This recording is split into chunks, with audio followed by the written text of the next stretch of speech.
Welcome back, listeners, to another episode of Susan Lopresti Wellness, Mind, Body, and Soul, the podcast where we explore the highs, the lows, and everything in between when it comes to a woman's life, her health, and all aspects of navigating the midlife landscape. I'm your host, Susan Lopresti, and today I am very excited with the guest that I have on today. I met Renee Reisch on Alignable, which is a networking platform for coaches and business people. And I was looking at her profile, and the first thing that really jumped out at me was she wrote that she helps women to find their voice. And that just attracted me because I had my own personal experience with losing my voice. And I know how difficult it could be emotionally to getting your voice back. So today, Renee is here and she's going to go through her story of what happened to her and how she made this incredible transformation back to wellness and a complete transformation of her life. So I want to start by giving you some information about Renee. She is a force to be reckoned with in the realm of inspiration and personal growth. With over a decade of experience cultivating and inspiring individuals and teams, her energy is undeniable. After a 25-year career with one company, Renee made a bold decision and embarked on a new path, one driven by her passion for professional training and speaking. That part of her journey started as an instructor at WHW, which stands for Women Helping Women.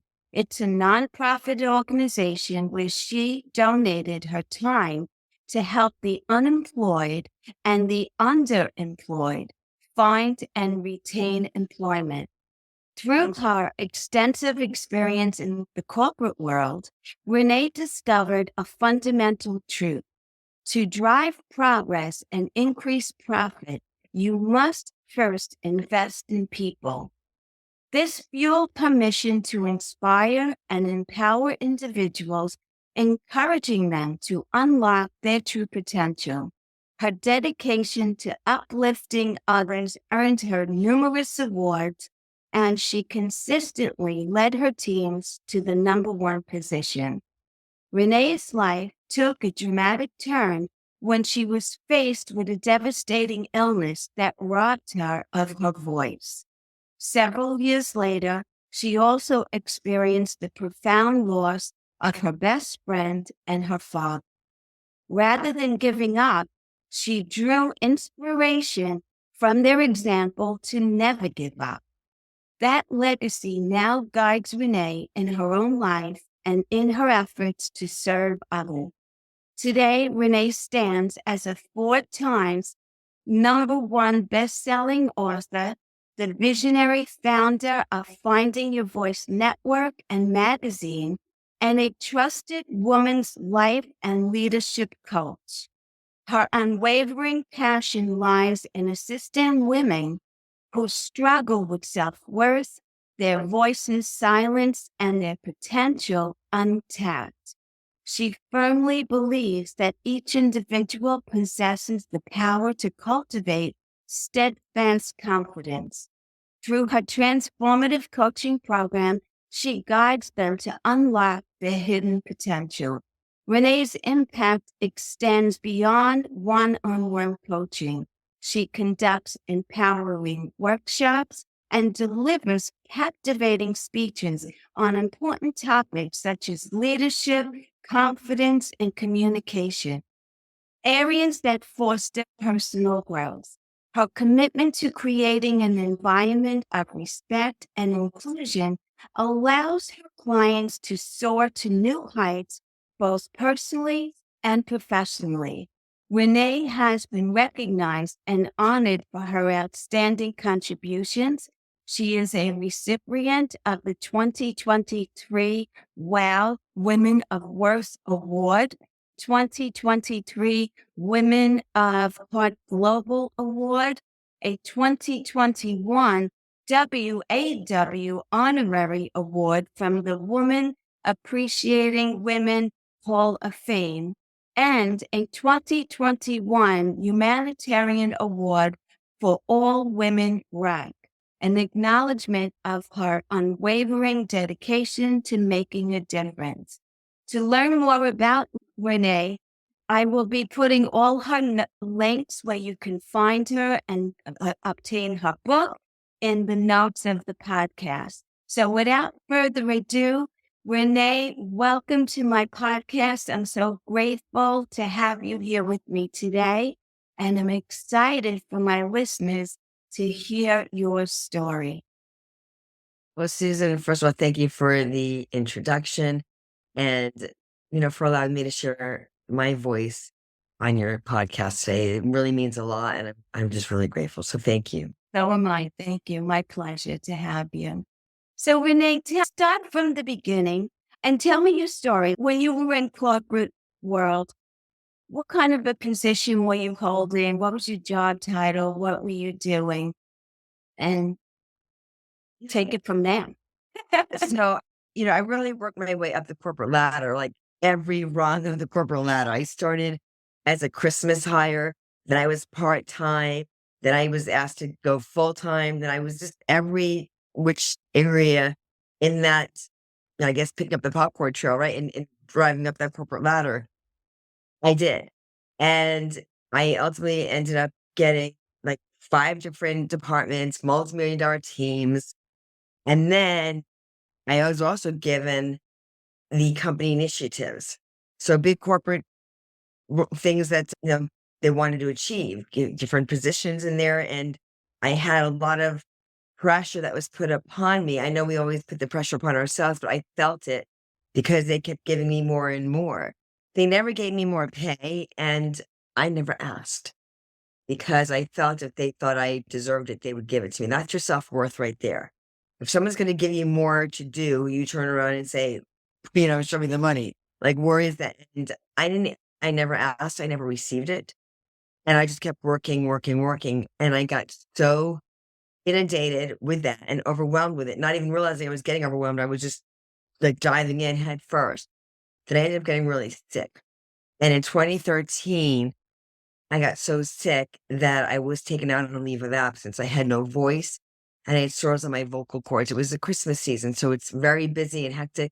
So I had all my regular teams plus a lot of Christmas hires that were added onto my multi-million-dollar teams. And the expectations that were placed upon me within those teams alone just compounded by the extra bodies that I was now responsible for and the goals that were given, plus the company's, expectations of all of those things that were also placed upon me. And I never complained. I just did my job and I kept, I go to bed late, wake up early. And it was like that hamster wheel and it was like spinning faster and faster. And I didn't even realize because I was going so fast at warp speed. I mean, I barely took time out to eat. I was like, okay, I could eat in 15 minutes. I can get back to work. I didn't work till the late shift. I could stay up till 1 or 2 in the morning. And it's 5 hours of sleep, 4 hours of sleep. I could do it, and then I would get up early, get up at 5, go. It was like that. It was again and again and again. And my best friend, who's now one of my angels in heaven, would yell at me, she'd slow down in a, in a very, a bigger voice. And I didn't listen. Like, no, I have to do this. I have to do that. What I had to do was listen and slow it down. Like, no, there's so much I've got to do. There's no time to slow down. And then there's a bigger force around us always that sometimes puts the kibosh on what you think you have to do versus what you end up doing. And she was right. I needed to slow down. I needed to take time out for me, but I never did because of everything I had to do. Yes. And I got very ill, so much so that I ended up in the ER twice. And the last trip, the doctor said I was so contagious I could no longer be with the public. And shortly thereafter, my voice totally disappeared. So somebody once asked me on a show, and it was another podcast, and I don't remember really these words, but they said, do you remember your last words that you spoke? I said, I really don't. So that's a great question because nobody had ever asked me before my voice completely went out. I don't remember. It was a very painful experience. I don't just mean mentally, because being isolated, because I was so contagious, I was told I could no longer be with the public. But it was the emotional and the physical, along with the mental pain that I experienced. The emotional, because I couldn't be with my best friend, my family. I was locked out of the world, looking out of a window like a hospital window, four walls around me, no help in sight, no hope in sight. My best friend would come over, thank God, with food that she made or thought I could swallow, because quite frankly, I couldn't swallow my own saliva because it hurt too much. You don't know how many times a day you blink and someone says, how many times I don't know. Until you can't, you're aware when it's happening. It's those automatic responses are what we swallow. You don't know how many times a day I swallow until you can't. You're well aware when it's happening. So it was a very devastating time because I was isolated, because I couldn't be with my family or my best friend, and because Western medicine was unable to help me. So there wasn't like they said, we're going to put you on this. We'll see how this works, and then we'll check back. Or call us in, 10 days after you take this antibiotic. Well, there was no antibiotic because it was a virus, a viral infection that was in my throat, but also in my body because I had a fever that was trying to fight the infection, but couldn't. So every day there was a fever, and every day, 24/7, there was tremendous pain in my throat where I couldn't even swallow. I wasn't able to eat or drink. I wasn't have some tea and honey or have some chicken noodles. When you can't swallow, it doesn't matter what you're putting in there. You can't swallow, period, the end. And I talk about this part of the journey because I want them to know that no matter where you are, there is light at the end of the tunnel. I often say what you go through, you grow through. It's not to be done alone. This journey in life is not to be done alone. No matter who you are, where you are, what letter you have before your name or after your name, you're still human. And we all still experience life. It's ups, it's downs, it's trials and tribulations. It's all there. There's also time to sit back and to observe and to learn.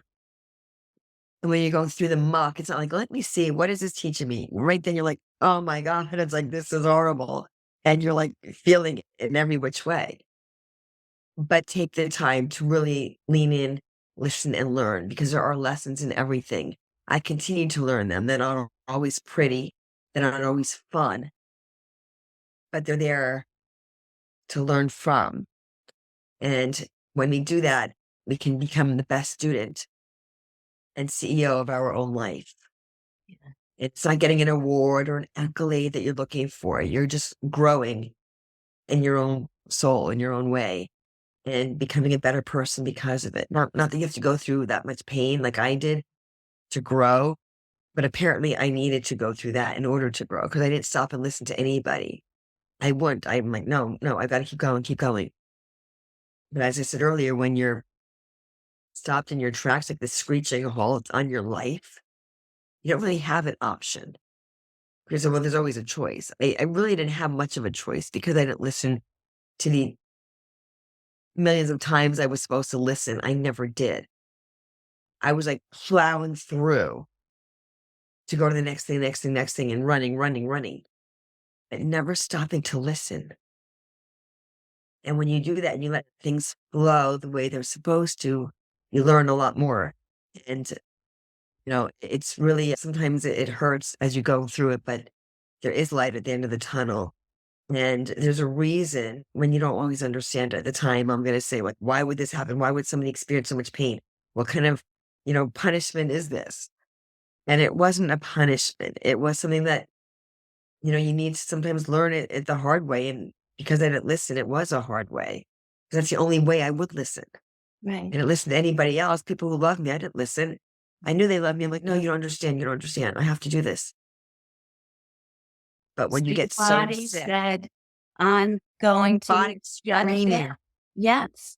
screaming at me Yeah. until I had to stop and listen. I finally did. And so it was losing my voice, Susan, that actually began that journey, finding my And I really say coming back home to myself. I think of it like Dorothy in the Wizard of Oz. Like, she was thrust into this land of Oz, and then you had the different characters, the scarecrow looking for a brain, the tin man looking for a heart, the lion looking for the courage, and Toto, the trusted companion. You know, we all are those characters, but where are you in that journey? Because Dorothy didn't need to go to Oz to get the ruby slippers from the Wicked Witch of the West and go there to get her way back home to Kansas. She had that power within her the whole time. The scarecrow looking for a brain, the smartest one there. He had a lot of the answers. The Chin Man looking for the heart. He cried so much Dorothy had to oil him with the oiling can. The lion looking for courage. Oh, who leapt in front of the Wicked Witch of the West? The lion, the one looking for courage. So the things that they were all looking for outside were actually within. And it's really a metaphor for our own lives. We always look outside to get that thing. But the answer really, it lies within. And if we take time and slow down and stop and lean in and listen and learn, the answers really are there. You don't need a GPS to come home to yourself.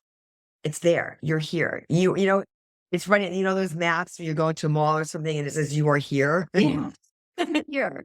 You are here. You don't have to look outside to come home to who you are. But so often we look at society, we scroll through social media, and we are, downplaying our own life. Oh, look at what this one did. Look what that one did. Look where they are. And look where I am. This sucks. This stinks. It doesn't suck. It doesn't stink. It's where you're meant to be. Like, how could you say this is where I'm meant to be? This is in a horrible position. How could you tell me that? You're not going to be there for a long period of time. You're going to come out of it. Start taking some small action steps.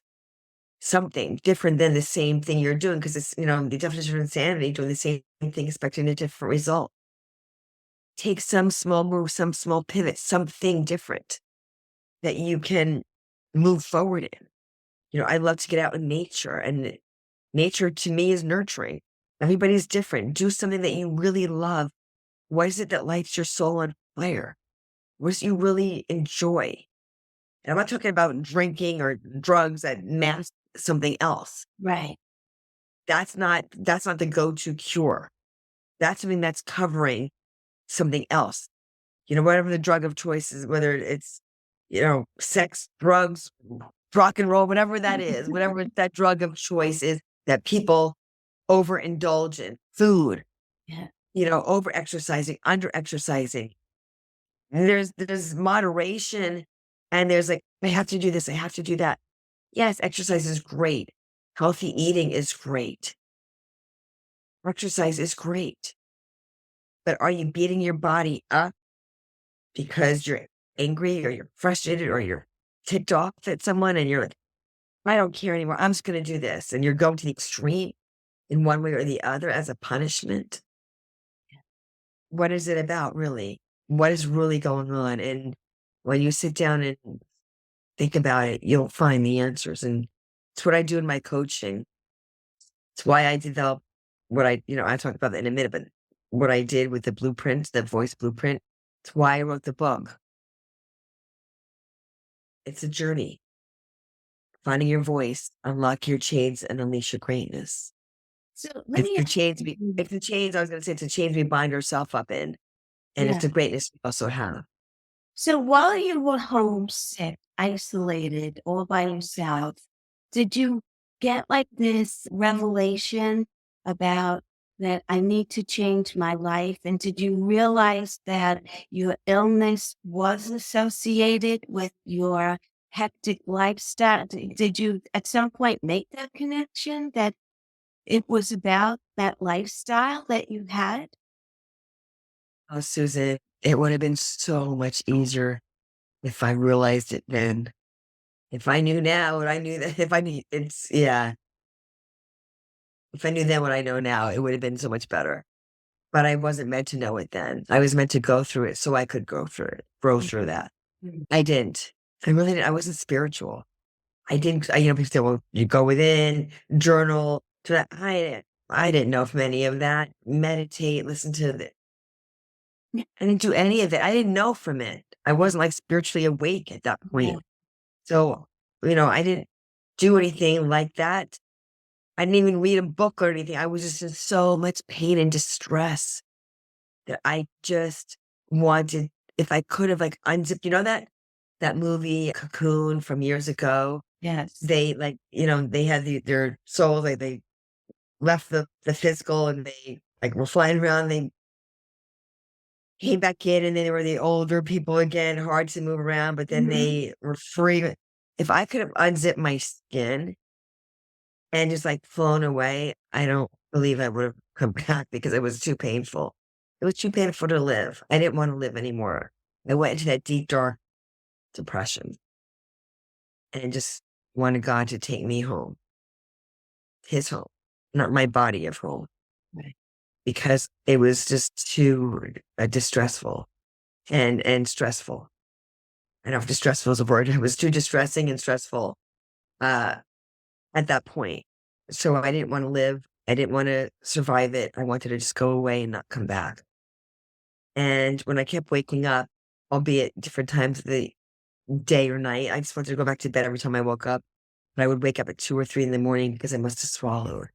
And that pain would wake me up. So I knew there was, a greater purpose, not at that point, but years later, I did realize it. Good question. I So wish I would when have did known you that. have this awakening? Was it after you did recover that?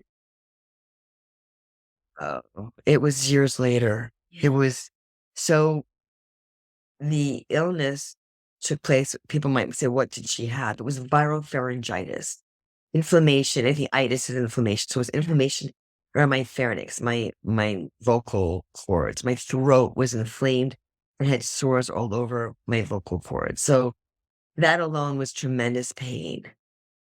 And that was 2013. It took about a year for me to fully regain the use of my voice. I was sent to a vocal coach several months into the illness when doctors thought it was permanent damage, that I may never speak again. They took about 20 vials of blood in 3.5, 4 months. And about, I don't know, maybe 6 months in, I was sent to a vocal coach. And before that, they sent me to the doctor to see if it was permanent. When they said no, that's when they sent me to the coach to start retraining my vocal cords. Just like when you go to the gym, let's say you haven't been to the gym in a while, and then you go lift up the weights, 30, 40, 50 pounds. Oh, this is what I did last time I was here. And you think you can just do it. And you're like, oh my God, how am I going to lift this? What happened? Well, you didn't use those muscles, so they atrophied. My vocal cords atrophied. They weren't in use for so long. So once we discovered it wasn't permanent, that was my hallelujah moment because I thought they told me it may be permanent.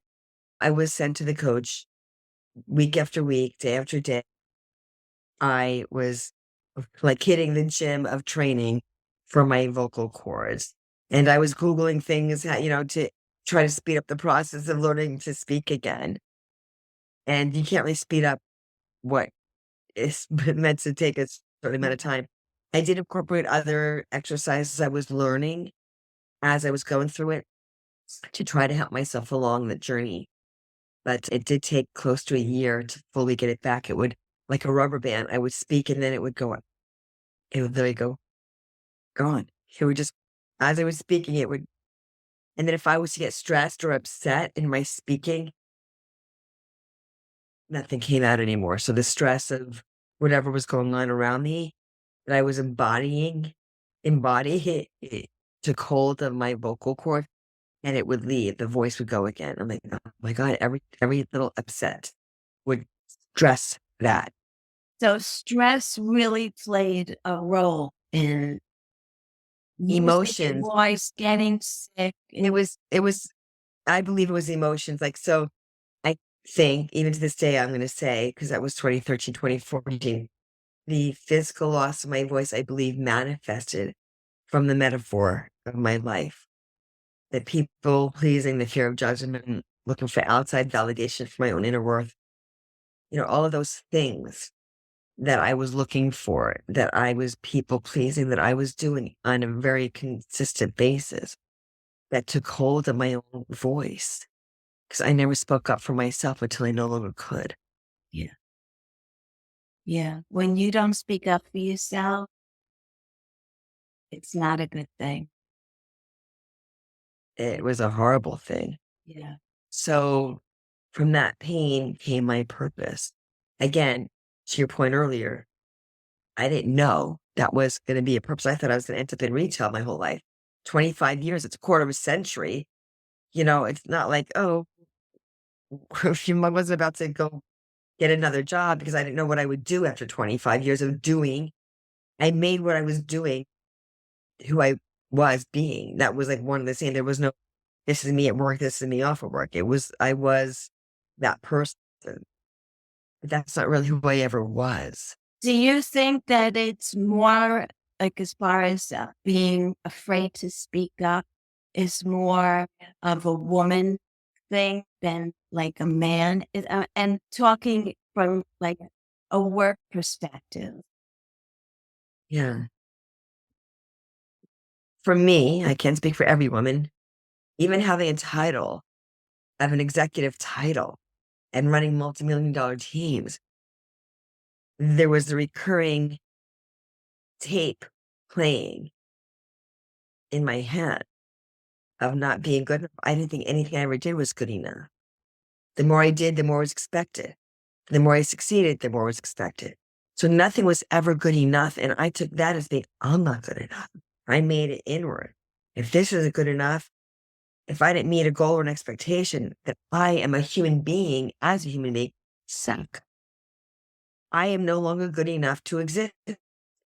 I've got to always excel at everything I do, or else I'm not good. I'm not good enough to run the race of humanity. I just am not that good of a person. That's a lot of I pressure. made that. It's a lot of pressure. It That's really is. exhausting in itself to have that mentality. It was a horrible mentality, but that was my mentality. If my goals aren't met, and this is what the company expectation is, and I'm running all these teams, and if I didn't meet something in some area, because I had a lot of areas, so it wasn't just one, it was million and multi teams and company initiatives, everything I'm saying, I had all of it dumped on me. I had to just keep going and running, as I said, plowing through until I couldn't. And I never felt like I was good enough.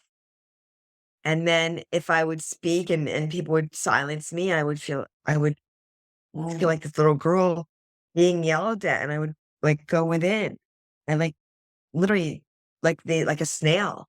When the snail's out of its shell and then you tap on the shell, it goes within. If I was silenced in some way, I went within. I no longer was in part of a conversation. I didn't want to talk anymore. If someone got upset with me or something I said, I withdrew. I completely withdrew because, oh, somebody wasn't happy with what I said. I'm not going to speak in this conversation anymore. I'm not going to contribute to the conversation. They're going to make fun of me. They're going to judge me. Maybe they're smarter than I am. And my value, there's no value in what I have to say because no one's going to respect it. So I'm just going to be quiet. Just going to be quiet. I'll sit here. I'll be here, but it's just going to be a body. I'm not going to contribute, whether I have an opinion or not. You're not going to hear it because if I do say something, you're going to judge me in some way, or you're going to kind of laugh because maybe you thought it was, like, what does she know? And that didn't make me feel good. So I'd rather say nothing than fear getting judged or ridiculed or feel ridiculed by something that I said or did that wasn't to somebody else's liking or to their whatever, it is, their level of whatever it was. Right. So I just withdrew. And that's not really who I am. I'm very outgoing. I have a voice and I have a purpose to be here and to live in this life, this physical world right now. And that's to help. I'm sorry, go ahead. No, go ahead. No, go right No, ahead. I was just going to say, I just find it interesting that you felt emotionally like you did not have a voice, and physically you lost your voice. And that's not a coincidence. Those emotions are tied to that physical ailment that you manifested, basically. I did. People say, "Well, why would you think you would manifest something so painful and that you don't want to live anymore, that you're told you can't be with the public, that you're isolated?" I didn't know about manifesting at that time. Like I said, I wasn't spiritual. I didn't know any of that. But I will certainly say that you're 100% right. I 100% believe it. How about 1,000,000% believe it? That it was those emotions, and emotions are energy in motion. The energy I was putting out there came back in a very, not such a great way, Yeah. in a negative way, because that's what I was putting out. I was running through life fearing everything, fearing speaking, fearing, and really not trusting my own voice, not standing up for myself. And then I didn't have a voice to stand up with. I didn't have, I had nothing anymore. I literally was in four walls for 4 months, isolated. Literally, people like, oh, which I literally no voice, nothing. And so I'm screaming in pain, somebody please help me. But I actually couldn't scream in pain, somebody please help me, because there was literally nothing that came out. I would cry, nothing came out. No voice of pain because there was none. So it's like I said, losing my voice began the journey of finding my voice, and the dis-ease, the unrest that I was having in my life was a mere reflection of the pain that I was suffering in my heart. The life, like, it came inward, outward, and it stopped. It came to a screeching halt. So it was a very painful time. I really don't like sitting in that muck, but I want people to know that no matter where you are, there is light at the end of the tunnel. There is a way out. And that's why I created now the voice blueprint, not just now, it's been for several years, but the voice blueprint, it takes women from vulnerability to empowerment. And I speak with companies and corporations and do one-on-one coaching and group and workshops, because I keep putting my voice out there to help others and find their own. In the end of 2023, I was asked to speak to a real estate company. At first, I'm like, what do I know about real estate? You know what? I know a lot about real estate. The talk that the CEO asked me to give to his company was on mindset. And the real estate that we take up here is the mindset. So that's what I spoke about. And they loved it. One of the gals bought over 200 copies of my book for her team, because it is all about that. And what investment, what real estate are we taking up in our own mind? A dwelling is where you live. What you dwell on expands. Where your focus goes, your energy flows. So where are you dwelling? What are you dwelling upon? And what's taking up the real estate in your mind? Would you invest in that real estate and property? You'd say, heck no, that's a bad property. I don't want to go there. I don't want to live there. Where are you living every day? Where are you living? What tape are you playing over and over and over again? And how much you beating yourself up again and again and again until you're black and blue? What are you doing? Why? It's not serving you. It's not saving you. It's not helping you. How did you overcome that mindset that was probably ingrained in you from when you were a little girl? How do you overcome to that? Go on to be speaking in front of audiences and writing books and being guest speaker. Like, you went from not having your voice to transforming to, speaking your voice to everyone and letting your thoughts out and helping women. Had to make that transformation. It's like the butterfly, right? A butterfly doesn't just be a butterfly. It's a caterpillar. Yes. And it crawls and it probably bumps into a lot of things and then it goes into a chrysalis stage. It's an ooey gooey mucky chrysalis stage where they're squirming and they're transforming. And then they are hanging upside down, hanging upside down.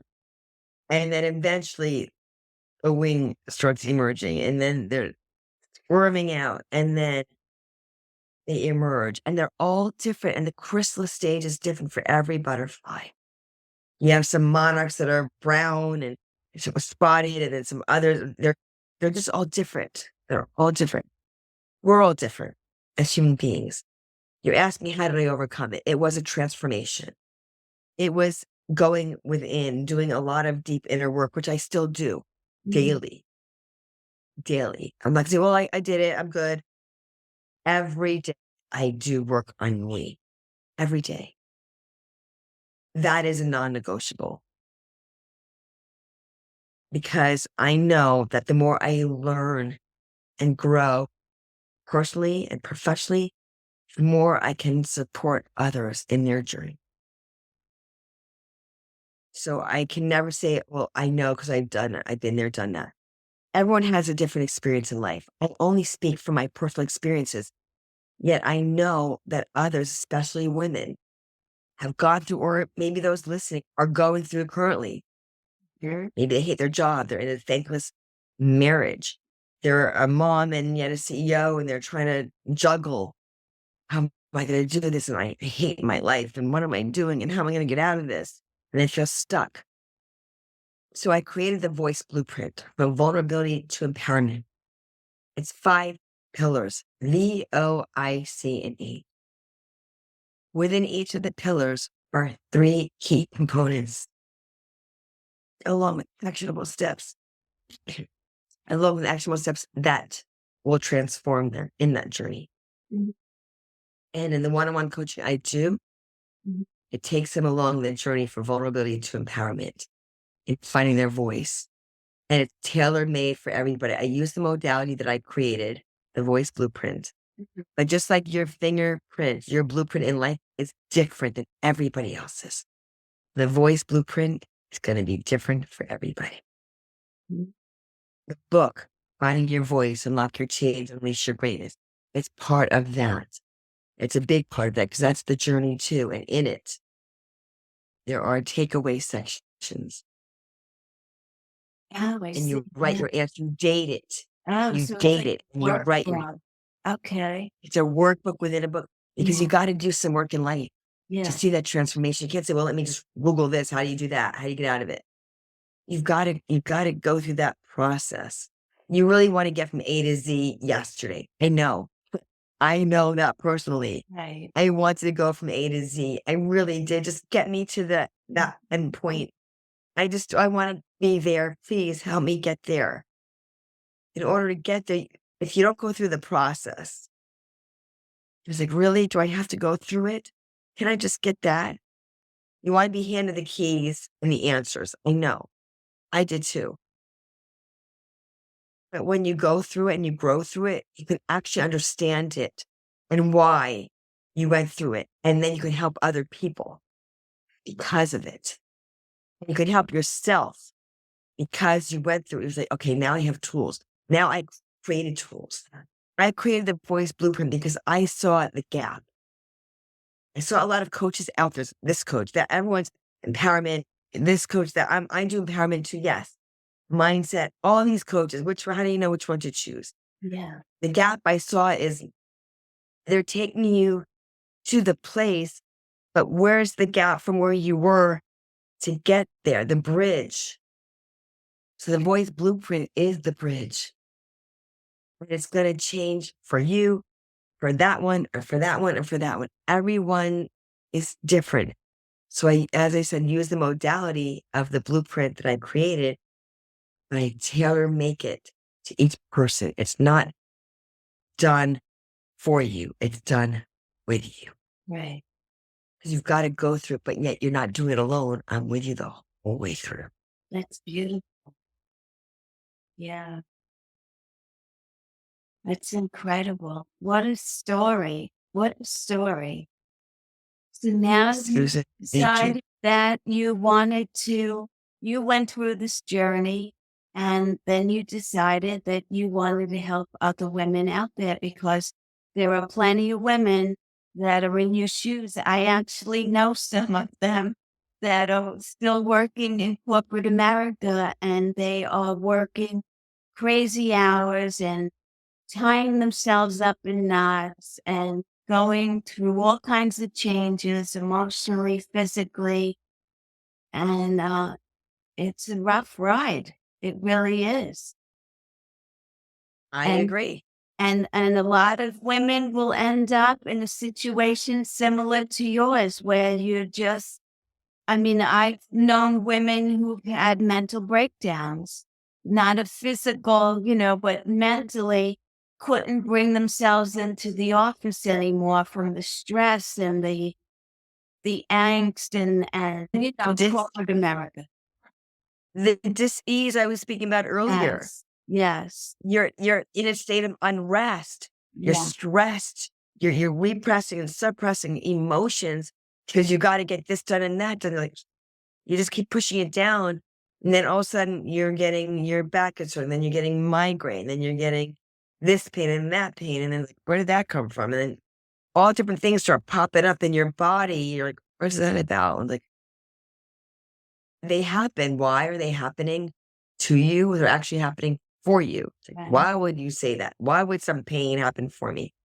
Well, why did I get this thing that doctors couldn't help me in 2 trips to the ER and they still don't have the cure in 4 months being laid up and I can't even eat or drink or swallow. Why would I do that? No. So that is not what you wish upon yourself. I know. But when you're not slowing down and you don't see a way out, I had to create something for women because I needed something for myself. Right. And I knew it was about the voice. It's a throat chakra. We have different chakras for those spiritual people out there. And your throat is the expression. And I wasn't able to express because I blocked it. Not knowing I was blocking it, it became blocked. And I no longer was able to express, release. And so it was tight. And now I can, and now I can serve others with that. What would be one piece of advice that you would give for the listeners on here? If there's a woman who, your story resonates with them and they're in a similar situation, and it could be work or it could be a relationship that they have maybe with their spouse or, whoever, friends, whoever. What would be like one piece of advice you would tell a woman that she needs to stop doing? Or what would you say? Yeah. The first thing, honestly, I would say is to reach out. Don't try to do it by yourself because I did. I tried to do it by myself and I needed help. Yeah. I didn't know who to turn to, but I eventually, there were people that were there. Thankfully, my best friend was there when I was going through, I wasn't spiritual at that point, but she was there for me. And she was always there for me, no matter what. She would come to my place at that point with a mask on, pre-COVID, 2013. No one knew what was coming all those years Yeah. later. And she would cook food for me and go to the market and buy Jello and applesauce and whatever she could because she knew I wasn't able to care for myself. And she would drop it off for me and try to swallow some kind of nourishment because I really couldn't swallow anything. The thing is, I couldn't swallow life. I couldn't swallow life. I couldn't take anything in. It was just too painful. So I am grateful that I'm here with a voice. I'm grateful to you, Susan, for allowing me the opportunity to speak about this because I know the more we speak about things like this that are painful, the more lives we can touch. Mhm. I would love to get this book into schools and universities and to women's groups because I know the impact it has already had and how many more people's lives it can effect in such a positive way. It's as I said, a workbook within a book. It's paperback, easy read, 83 pages, 11 short chapters. It's made a difference in a lot of people's lives already. So I would love that to keep going and growing, get in multiple languages to to help people around the world, women, especially women around the world, and to be able to speak to more companies and more women's groups, and to get on more platforms to share my voice, because it's not about me. It's about the journey I went through to help others through theirs. Right. And are you still taking clients like one-on-one coaching? You are. Absolutely, Okay. yes. So those where people can find you, I'll put all of that information in the notes so they can reach out to you. Is there any final thoughts, any last words of wisdom you'd like to leave with the audience? Yeah. Believe in yourself, trust that gut feeling, that GPS. It's right here. It's your heart. Come home to yourself. And as I said, reach out. Please don't feel like I can figure this out on my own. I'm smart. I can do it. It's not about intelligence. It really isn't. And I don't mean intelligence, AI intelligence or Google intelligence. I'm talking about your own. It's not about that intelligence. Like, oh, I'm a smart person. I could do this. I thought I could too. I thought I could do it too. I have a degree. I have a bachelor of arts in psychology and science. And I can do it. I've got a degree. I've got a diploma. I studied this. I could do this. You need support. And I did. I think we all do, no matter what you're going through in life, to know that you're not alone in that journey, and to know that someone's there unconditionally, truly unconditionally, to love you through it anyway, no matter what. And I also wanted to tell you that I have the magazine, the Finding Your Voice magazine. I've got a Facebook community. So for those who may be listening that want to contribute to the magazine, let me know, or want to be part of the Facebook group, let me know. Always looking for contributing authors for articles, or if they're interested. Also for the coaching. As you asked, I definitely have some spots left, and I would love to be able to serve and support those women who are looking for that personalized coaching experience. You'll have it. 100% you'll have it. So yeah, I'm happy to share my voice on any of the stages that you feel that need help, that people need to hear this message of hope and inspiration and empowerment, and to know that there is life after an illness. There is hope. There is light at the end of the tunnel, and the tunnel is closer than you think. The light at that end is right here. That's great. Thank you, Renee. Renee, thank you so much for being here today. I so appreciate you. It was wonderful.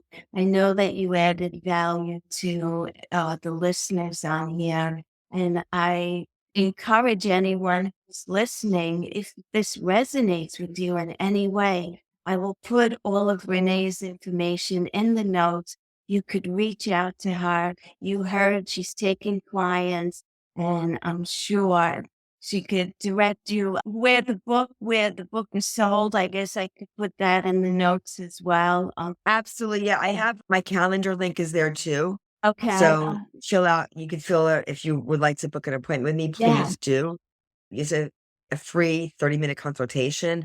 So please, if you're interested in working together, let me know that. And the book is on my link tree as well. Okay. So absolutely, there's ways to get a hold of it. I have an audio version. I've got the Kindle, and I've got the actual book, which I encourage you to get the actual physical book for the reasons that I showed you, that it's a workbook within a book, and you can date it. I encourage you to date the first time you're answering the questions, and go back and see how much you've grown, and give yourself the atta girl when you filled out, or atta boy. There's this, it's for men and women. They can read that. My main niche is women, because I know as a woman what it feels like to physically, mentally, and emotionally not have a voice. So I'm here to give you yours back and empower you along that way. Let's talk. Let's share our voices. Thank you, Renee. Thank you very much.